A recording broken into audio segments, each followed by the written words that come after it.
அண்ணன் அமீர் அவர்கள், எனக்கு எதுக்கு அவர் அண்ணன், இயக்குனர் அமீர் அவர்கள். அவர் நம்ம பெரும்பாலும் அவர் ஏதாவது பேசிட்டு தான் இருப்பார். கடந்து போயிடுவோம்னு போனாலும் அது எப்படி போவீங்க அப்படிங்கிற மாதிரி ரொம்ப மோசமாக தேவையே இல்லாமல் வம்பிழுக்கிறது போல, கொச்சப்படுத்துறது போலவும் தொடர்ச்சியாக பேசுகிறார். எங்கே கிடைச்சாலும் வாய்ப்பு கிடைச்சாலும் அந்த மாதிரி இப்போ அண்மையில் ஒரு வாய்ப்பு கிடைச்சிருக்கு. அங்கே போய் அவருக்கு இருக்கிற வன்மத்தை மறைமுகமாக கொட்டியிருக்கிறாரு. என்ன பேசியிருக்கிறாரு, அதை வச்சு அவரை ஏன் நம்ம இப்படியெல்லாம் தம்ப்நெயில் பார்த்துருப்பீங்க, ஏன் இப்படியெல்லாம் சொல்கிறோம் அப்படிங்கிறத பற்றி தான் இந்த காணொலியில் விரிவாக பேச போகிறோம். வாங்க பேசலாம்.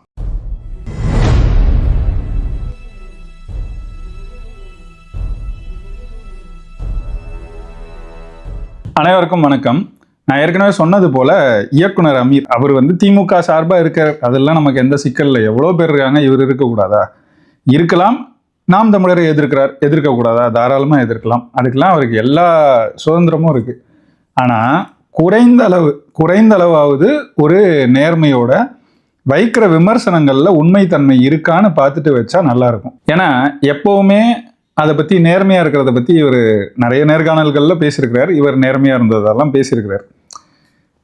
ஏன் அதை பற்றி சொல்கிறேன்னா, இந்த காணொலி இப்போ அண்மையில் கட்டுநாயக்கா விமான தாக்குதல் இருக்குல்ல, அதை பற்றி ஒரு புத்தகம் வெளியிட்டிருக்காங்க. அந்த புத்தக வெளியீட்டு விழாவுக்கு இயக்குனர் அமீரையும் கூப்பிட்டுருக்குறாங்க. மற்ற திராவிட பாடி சோடாக்கள்லாம் அங்கே இருக்காங்க. அவங்க எல்லாரும் வன்மத்தை கொட்டி முடிக்கிறாங்க. அதுக்கு பிறகு இவரும் இவர் பங்குக்கு அவங்க என்னெல்லாம் கொட்டினாங்களோ அதுலேருந்து சிலதை எடுத்துக்கிட்டு கொட்டியிருக்கிறார். முதல்ல என்னன்னா, அந்த இடத்துல அவர் பேசும்போது உண்மையிலேயே உண்மையும் நேர்மையுமாக, உண்மையாக ஈழத்தின் மேல் பற்று கொண்டு, உண்மையாக உண்மையும் நேர்மையுமாக அப்படின்னு பல முறை சொல்கிறாரு. அதை ஏன் சொல்கிறாருன்னு எல்லாருக்கும் தெரியும். அது அவரே பின்னாடி கொஞ்சம் விளக்கியும் சொல்கிறார். அப்போது நமக்கு தெரிஞ்சிருது.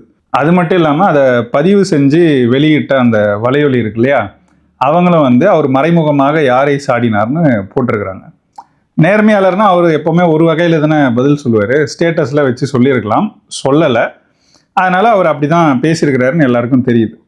இப்போ அதில் உண்மையும் நேர்மையுமாக எங்கேருந்து சொல்கிறாரு? திராவிட கூடாரத்திலிருந்து சொல்கிறார். திராவிடத்துக்கும் உண்மைக்கும் நேர்மைக்கும் ஏதாவது தொடர்பு இருக்கா? அமீர்கிட்ட நேரடியாக ஒரு கேள்வி கேட்போம். திராவிட நீங்கள் ஏதாவது ஈவேராவை விட்டுருங்க, அவர் நேரடி தேர்தல் அரசியல்லாம் இல்லை. அப்பயும் கூட அவர் மேலே அவர் நேர்மையாக இருந்தாரா உண்மையாக இருந்தாரான்லாம் கேட்கலாம். அதெல்லாம் விட்டுருங்க, அவர் வேணாம். அண்ணாதுரை சரி, அவர் ரொம்ப குறுகிய காலம், அவரையும் கூட விட்டுருங்க. நீங்கள் அவரை பற்றியும் நிறைய இருக்குது, ஆனால் விட்டுருவோம். அவங்க ரெண்டு பேரையுமே விட்டுருவோம். சரியா? கருணாநிதி, இன்னைக்கு ஸ்டாலின், இப்போ உதயநிதி, இவங்கெல்லாம் கருணாநிதி உண்மையாக நேர்மையாக மட்டும்தான் இருந்தாருன்னு இந்த அமீரால் அவர் நம்புகிற அல்லா மீது ஆணையிட்டு சொல்ல முடியுமா? அதே மாதிரி இன்னைக்கு ஆட்சி செய்கிற ஸ்டாலின் உண்மையும் நேர்மையுமாக ஆட்சி செய்கிறார் அப்படின்னு சொல்ல முடியுமா அமீரால்? அவங்க ஆதரிக்கிற கூடாரத்தில் நின்றுக்கிட்டு உண்மையும் நேர்மையும்னு நக்கலுக்கு பேசுறது இருக்குல்ல, இப்படி பேசுறது. அதுக்கப்புறம் எதிர்வினை வந்த உடனே பார்த்தீர்களா, இது வரைக்கும் என்னை பற்றி 17 காணொலி பேசி போட்டிருக்காங்கன்னு ஒவ்வொன்றா கணக்கெடுத்து வச்சுக்க வேண்டியது. இன்னும் இதுக்கு முன்னாடி ஒரு முறை இது மாதிரி பேசிட்டு அதுக்கு எதிர்வினைகள் வரும்போது, இடுமாவனம் கார்த்தி ஒரு காணொலி போடும்போது கூட எப்படியும் அண்ணன் அமீர் இந்த காணொலியை பார்ப்பாருன்னு பேசியிருப்பார். அதாவது எல்லா காணொலியும் பார்க்குறது, தன்னை பற்றி ஏதாவது இருந்துச்சுன்னா கட்டாயம் பார்க்குறது. தாராளமாக பாருங்கள், உங்களை பற்றி தான் சொல்கிறோம். அப்போவும் அதை சரி செய்து கொள்ளாமல் திரும்ப வன்மத்தை கொட்டுற. என்னன்னா, அதை ஏன் அவர் செய்கிறாருங்கிறத நம்ம தரப்பில் இருக்கிற எல்லாரும் கூட புரிஞ்சுக்கணும். அவருக்கு இழக்கிறதுக்கு ஒன்றும் இல்லையா, அவரால் என்ன வேணால் பேச முடியும். என்ன பண்ணுவீங்க? ஒன்றுமே செய்ய முடியாது. எனக்கு இழக்கிறதுக்கு ஒன்றுமே கிடையாது. ஆனால் உங்களுக்கு வாக்கு வேணும், அதனால் நீங்கள் என்ன எதிர்க்கக்கூடாது. அதுதான் அவரோட மனநிலை. இது ஒரு வகையான பாசிசம் தானே. நான் என்ன வேணால் பேசுவேன்.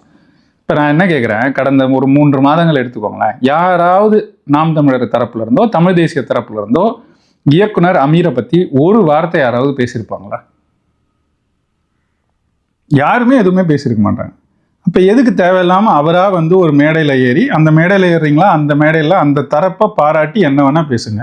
அது எதுக்கு இன்னொரு தரப்பை வம்புக்கு இழுக்கணும், கொச்சப்படுத்தணும்? இது ஒரு கேவலமான புத்தி இல்லை, ஈன புத்தி தானே இது. என்னன்னா, அதை தொடங்கும் போதே என்ன சொல்கிறாரு, கட்டுக்கதைகளை சொல்கிறதெல்லாம் எனக்கு தெரியாது அப்படின்னு சொல்கிறாரு. நமக்கு என்னென்னா, வரலாறு தெரிஞ்சவங்க வரலாறு சொல்லுவாங்க, அவங்களுக்கே வரலாறு இருக்குன்னா அதை சொல்லுவாங்க. இல்லாதவங்க இந்த மாதிரி மற்றவனுக்கு இருக்கிற வரலாறை பார்த்து வயிறு இருந்தால் நம்ம என்ன செய்ய முடியும்? இதை காரணத்தோட சொல்லுவோம். அந்த புத்தகத்தோட பேர் என்ன, அந்த இடத்தோட பேர் என்ன? கட்டுநாயக்கா விமான நிலையம், அங்கே தாக்குதல் நடத்துகிறாங்க. இதை தானே சொல்லணும். அதை கூட அந்த பேரை கூட, புத்தகத்தோட பேரை கூட ஒழுங்காக படிக்காத இந்த தற்குறி அமீர் அவர்கள் காட்டுநாயக்காங்கிறாரு. காட்டுநாயக்காவா கட்டுநாயக்காவா? என் கண்ணு இல்லை, படித்தா தெரியாது. அதாவது நான் பெருசாக படித்ததில்லை. அவர் ஏற்கனவே பல இடங்களில் சொல்லியிருக்காரு, நான் படிக்கலாம் மாட்டேன் அப்படின்னு சொல்லிட்டு. நீங்கள் படிக்க மாட்டீங்க, உங்களுக்கு தெரியாது இல்லையா? இதை பற்றியும் ரொம்ப சிறப்பு செய்தி கடைசியில் இருக்குது. கடைசி வரைக்கும் இருங்க. உண்மையிலேயே இந்த தம்ப்நெயிலை நான் ஏன் வச்சேங்கிறதுக்கான காரணம் அதில் தான் அடங்கியிருக்கு. அதை முடிக்கும் போது நான் சொல்கிறேன். இப்போ படிச்சிருக்கிறாங்க, படித்தவங்க படித்த செய்திகளை சொல்கிறாங்க. நேரில் போய் பார்த்துருக்குறாங்க, பார்த்தவங்க பார்த்த செய்தியை சொல்கிறாங்க. ஒரு ஆண்டு கூட ஆகலைல்ல, கடந்த டிசம்பர் மாதம் எவ்வளவு அவதூறு இங்கே போய் பார்த்தாரா இல்லையாங்கிறத பற்றிலாம் பேசினாங்களே. கடைசியில் அங்கேயே என்ன சொன்னாங்க? உங்கள் ஆளுங்க கூட்டிகிட்டு வந்து பேச வச்சவங்கள என்ன சொன்னாங்க? கட்டாயம் கூட்டிகிட்டு போனாங்க. அங்கே வந்தார். அவர் கூட்டிகிட்டு போகப்பட்டது படத்துக்காக இல்லை, படத்துக்குன்னு சொல்லி அவர் அங்கே எதுக்காக கூட்டிகிட்டு போனாங்க? அங்கே இருக்கிறதெல்லாம் பார்த்துட்டு வெளியில் வந்து இங்கே உலக மக்கள்கிட்ட, உலக தமிழர்கள்ட்ட போய் பேசணுன்றதுக்காக தான் அவரை கூட்டிகிட்டு வந்தாங்கன்னு உங்கள் தரப்பில் கூட்டிகிட்டு வந்து பேச வச்சவன் தானே அங்கே சொன்னான். அதை விட பெரிய உண்மையான சாட்சி என்ன வேணும்? ஏன் அமீரை கூப்பிடல? ஏன் இன்னும் எவ்வளவோ பேர் இருந்தாங்க, அன்றைக்கி பேச்சாளர்களாகவே இருந்தாங்க. எத்தனையோ கட்சிகள் இருந்துச்சு, கட்சிகளில் எவ்வளவோ ஆற்றல் மிக்க ஆள்கள் இருந்தாங்க. ஏன் அவங்கள கூப்பிடாம இவரை சரியாக தேர்ந்தெடுத்தாங்க? நீங்களே சொல்கிறீங்க, எப்படி இந்த தாக்குதலை நடத்தும் போது கூட எவ்வளவு திட்டமிட்டு எப்படி செஞ்சாங்க, எவ்வளோ அர்ப்பணிப்போடு செஞ்சாங்கன்னு. அதுக்கு எல்லாத்துக்கும் சரியான ஆட்களை தேர்ந்தெடுத்து சரியாக செய்கிறவங்க இதை மட்டும் தப்பாக செஞ்சுருப்பாங்க. நீங்கள் எப்படி நினைக்கிறீங்க அமீர்? இது அவதூறு இல்லையா? அதை சொல்லிக்கிட்டே பின்னாடி ஒரு இடத்துல வந்து சொல்கிறாரு, அதாவது நானும் இயக்குனர் தான், அந்த மாதிரி கட்டுக்கதைகளை நானும் சொல்லலாம். ஏன் சொல்கிறாருன்னு புரியுது இல்லை? அதனால் நானும் இயக்குனர் தான், அந்த மாதிரி கட்டுக்கதைகள்லாம் நான் சொல்ல மாட்டேன். ரொம்ப உண்மையும் நேர்மையுமாக ஈழத்தை ஆதரிக்கிறோம். உண்மையிலே உண்மையும் நேர்மையுமாக ஈழத்தை ஆதரிக்கிறது நீங்கள் நின்ன தரப்பா சொல்லுங்கள். ஒன்றும் ரொம்ப பின்னாடிலாம் போக வேணாம். 2012, 13, 14 காலகட்டத்திலேருந்து நீங்கள் நிற்கிற அந்த கூடாரம் புலிகளுக்கு எதிராக, ஈழத்துக்கு எதிராக எவ்வளவு கேவலமாக பேசுனாங்கன்னு எல்லாருக்கும் தெரியும். அதை கூட அப்படியே வச்சுருவோமே. நான் உங்ககிட்ட இப்போ நடந்ததை கேட்குறேன். 2021 திமுக ஆட்சிக்கு வருது. அது வரைக்கும் இல்லாத அளவுக்கு 21 ஆட்சிக்கு வந்த பிறகு நேரடியாக தலைவரை, இயக்கத்தை, ஈழத்தை கொச்சைப்படுத்துகிற, கேவலப்படுத்துகிற வேலைகளை உங்கள் தரப்பு ஆட்கள் செஞ்சுட்டு இருந்தாங்க தெரியுமா? எத்தனையோ உரையாடல்களில் நானும் இருந்திருக்கிறேன். அதில் எதுக்கு? சண்டை போடுறதுக்கு. அவங்க பொய்யா சொல்லும் போது அது பொய்கள், அந்த பொய்களை உடைக்கிறதுக்கான வேலைகளை நாங்கள் செஞ்சுக்கிட்டு இருந்தோம். அப்போ அது மட்டுமா, ஈழத்தாட்களை கூட்டிகிட்டு வந்து வச்சு அவங்கக்கிட்ட நீங்கள் இதெல்லாம் நாங்கள் செய்ய மாட்டோம்னு எழுதி கொடுங்க. உங்களுக்கு இயக்கங்கள் இருக்கும்ல, அவங்க வழி, அங்கே டயஸ்போராவில் யாராவது தலைமைகள் இருப்பாங்கள்ல, அவங்க வழியாக அதை வந்து வெளியிடுங்க. என்னது? நாம் தமிழரை ஆதரிக்க மாட்டோம், நாம் தமிழருக்கு இனிமேல் பணம் கொடுக்க மாட்டோம், இப்படிலாம் எழுதி கொடுங்க. யார் சொன்னது தெரியுமா? இன்னைக்கும் உங்கள் துணை முதல்வர் இருக்கார்ல, அவர் வந்து அவரை பற்றி இந்த லெட்டர் எழுதி கேட்டவன் சொன்னது என்னன்னா, எங்களுக்கு கை கட்டுற தூரத்தில் தலைமை இருந்தாலும் நாங்கள் வந்து எல்லாத்துக்கெல்லாம் அவங்கக்கிட்ட போக மாட்டோம். நாங்கள் நினச்சா ஒரு ஃபோன் பண்ணால் அவங்கக்கிட்ட எங்களால் செய்ய முடியும், ஆனால் நாங்கள் செய்ய மாட்டோம். இதெல்லாம் சொல்லிட்டு இதே அந்த கிளப் ஹவுஸ்னு ஒரு இடத்துல தான் உட்காந்து இவ்வளோ கூத்தம் அடித்தானுங்க. அதே இடத்துல தான் நீங்கள் லெட்டர் கொடுங்க அப்படின்னு சொல்லி கேட்டானுங்க. எதுக்கு உங்களுக்கு லெட்டர் அப்படின்னா, நீங்கள் திமுகவை தொடர்ச்சியாக டார்கெட் பண்ணுறீங்க அப்படி. துரோகம் செஞ்சது அவங்க எதிர்க்கிறாங்க. உண்மையிலே துரோகம் செஞ்சது தானே. அமீர் எதுக்கு தேசிய பாதுகாப்பு சட்டத்தில் உள்ளே போட்டாங்க? போட்டது யார்? எதுக்காக போட்டாங்க? அதுவும் ஒரு துரோகத்தோட ஒரு வெளிப்பாடு தானே. பேசுனதுக்கு தேசிய பாதுகாப்பு சட்டம் பாயணுமா? கடைசியில் என்ன ஆச்சு? அந்த சட்டம் உடை தெரியப்பட்டதா? அப்போ எந்த தரப்பில் நிற்கிறோம், எதை பற்றி பேசுகிறோம்? ஈழ ஆதரவுன்னு பேசும்போது உண்மையும் நேர்மையுமா திராவிட தரப்பு இருந்திருந்தா யாராவது ஒரு ஈழத்தமிழர் நாம் தமிழர் கட்சிக்கு ஆதரவு தெரிவிச்சிருப்பாங்களா? வந்து புதுசாக 2009க்கு பிறகு பேசுகிறாங்கன்னே வச்சுக்கோங்களேன். வந்து பேசும்போது நீங்கள் யாருங்க பேசுறதுக்கு? இவ்வளவு நாள் எங்களுக்காக நின்னது அவங்க தான் உண்மையும் நேர்மையுமா எங்களுக்கு வந்து இனப்படுகொலை நடக்கும்போது கூட எங்களோட குரலாக இருந்தாங்க. அப்போ அவங்க தரப்பில் தான் நிற்போம் அப்படின்னு தானே நின்று இருப்பாங்க. திராவிட தரப்பு துரோகம் செஞ்சுது. அந்த துரோகத்தை பார்த்து வேடிக்கை பார்த்துட்டு அமைதியாக இருந்துச்சு மற்ற தரப்பு. திரும்பவும் துரோகம் செஞ்ச தரப்பு அந்த துரோகத்துக்கு ஒரு வருத்தம் கூட தெரிவிக்காமல் அதே செயல்பாடுகளில் ஈடுபட்டுது. அந்த தலைமையே திரும்பவும் அந்த காலகட்டத்தில் சில இயக்கங்கள் எதிர்த்தாலும் அவர்களும் பின்பு இவர்களை ஏற்றுக்கொண்டு பின்னாடி போய் இன்னைக்கும் அவங்க தேர்தலில் வெல்றதுக்கு வேலை செய்கிறாங்களா இல்லையா? அந்த தரப்புல ஒரு தரப்போட மேடையில் தானங்க நீங்க பேசுறீங்க. பேசிட்டு ஈழத்துக்கு நாங்க தான் உண்மையும் நேர்மையுமாக அப்படின்னு நீங்களாம் சொல்லலாமா? அமீர் சொல்லலாமா? ஒரு இதே மாதிரி இந்த மாதிரி ஏதோ பேசுறாரு, எதிர்வினைகள் வருது, வந்த உடனே சில இஸ்லாமிய தம்பி தங்கைகளே பேசுறாங்க. நான் கேட்குறேன், நாம் தமிழர் தரப்புல இருந்து நான் கேட்குறேன், உங்களுக்கு தலைவர் பேரை சொல்லி அவர் தலைவரா அல்லது நபிகள் தலைவரா சொல்லுங்க அப்படின்னு சொல்லி கேட்டார். எதுக்கு? அப்போ உங்களுக்கு யாரு, நபியா இல்ல ஈவேராவா? ஒப்பீடு கூட சரியா? இவன் எவ்வளவு கேவலம் கட்டவன் ஈவேரா. நபிகளை போய் அங்க போய் ஒப்பிடலாமா? இல்ல கருணாநிதியோட ஒப்பிடுவீங்களா? சொல்லுங்க. எங்க தலைவர் ஓரளவுக்கு ஒப்பிடுற அளவுக்கு நல்ல நேர்மையாளர், திறமையாளர், சரியா ஒரு நாட்டையே கட்டமைக்கக்கூடிய அளவுக்கு ஒரு தொலைநோக்கு பார்வை கொண்டவராக தான் இருந்திருக்கிறார். அதனால ஓரளவுக்கு ஒப்பிடவாவது செய்யலாம். இப்போ இப்படி தான் இவர் பேசுவார். பேசிட்டு இவர் போய் உட்காந்துக்குவார். மற்றவங்க யாருமே எதுவுமே எதிர்வினையாக ஆற்றக்கூடாது அப்படின்னு நினைப்பார்.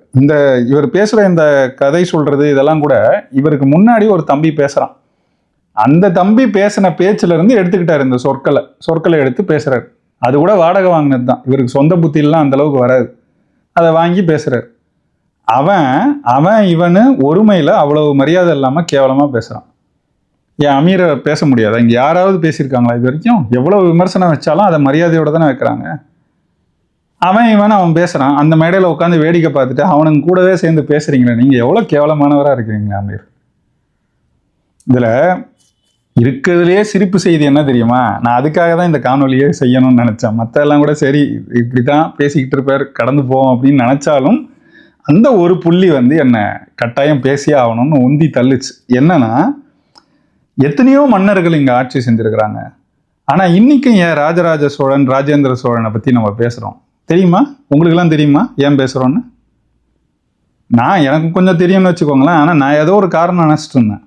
அவங்கள பற்றி கல்வெட்டு இருக்குது, செப்பேடு இருக்குது, ஓலைச்சுவடிகள் இருக்குது. அதுலேருந்து சில செய்திகள் வருது. அந்த செய்தியை கூட நமக்கு தெரியக்கூடாதுன்னு பல ஓலைச்சுவடிகளை இந்த திராவிட திருட்டு கூட்டம், அவர் நின்று பேசுகிறாருல உண்மையும் நேர்மையும், அந்த திருட்டு கூட்டம் தான் ராஜராஜ சோழனை பற்றி கிடைச்ச ஓலைச்சுவடியை திருடி கொண்டு போய் இப்போ காணும்னு சொல்லிருச்சு.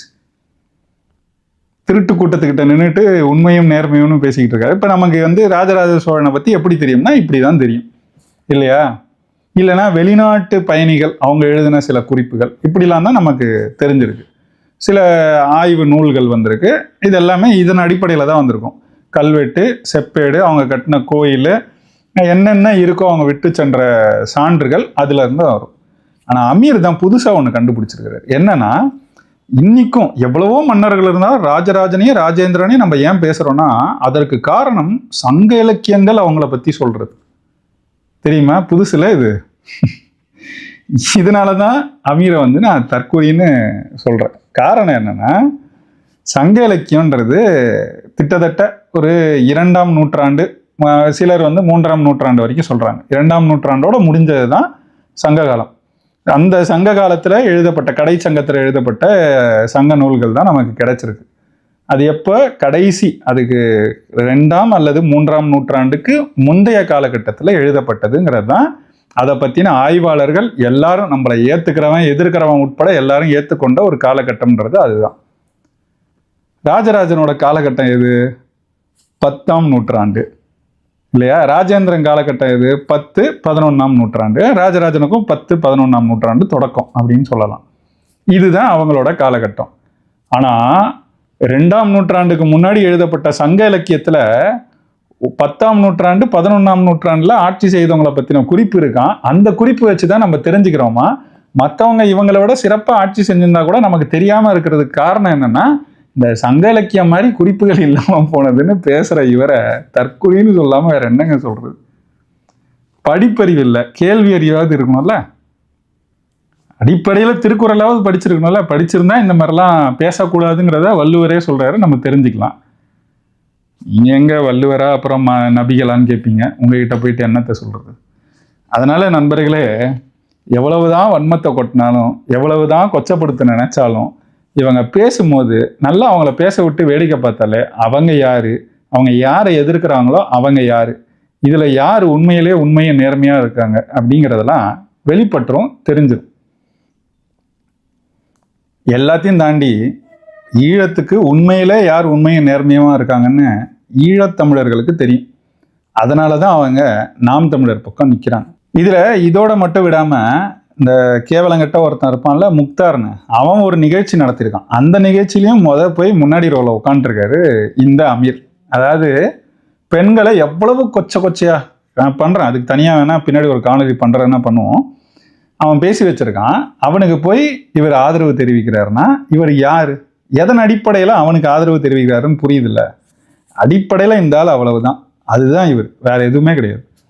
இவருக்கு சிக்கல் வந்த போது கூட இன்னைக்கு நிக்கிறாருல உண்மையும் நேர்மையும்னு, அந்த உண்மை நேர்மையில இவர்கிட்ட இருக்கான்னு நம்ம கேட்கணும். அதெல்லாம் கூட இருக்கட்டும். நிக்கிறாருல ஒரு கூடாரம், அந்த கூடாரத்துல ஒருத்தன் கூட இவருக்கு ஆதரவா பேசல. அண்ணன் சீமானோட குரல் மட்டும்தான் இவருக்காக ஒலிச்சுது. என் தம்பி அப்படிலாம் செஞ்சிருக்க மாட்டான், அது அவனுக்கு தெரியாம நடந்திருக்கும் அப்படின்னு பேசினார். அவர் கேட்டு தெரிஞ்சு உண்மையை தெரிஞ்சு கூட சொன்னாருன்னு இல்லை, அவர் என் தம்பி செஞ்சிருக்க மாட்டான் அப்படி எடுத்தார். அதுதான் சீமான். ஆனா இந்த சல்லித்தனம் இருக்குல்ல, சல்லித்தனம், அதுதான் அமீர். உண்மையை நேர்மையை நீங்க உங்க பழக்கத்துக்கே உண்மையும் நேர்மையுமா இல்லை, அதை விடுங்க. ஈழத்துக்கு யார் உண்மையிலேயே உண்மையும் நேர்மையுமா இருக்காங்கன்னு ஈழத்தமிழர்களுக்கு நல்லா தெரியும். அது நல்லா தெரிஞ்சதுனாலதான் அமீர் அவங்க ரொம்ப வலுவா நாம் தமிழர் பின்னாடி நிக்கிறாங்க.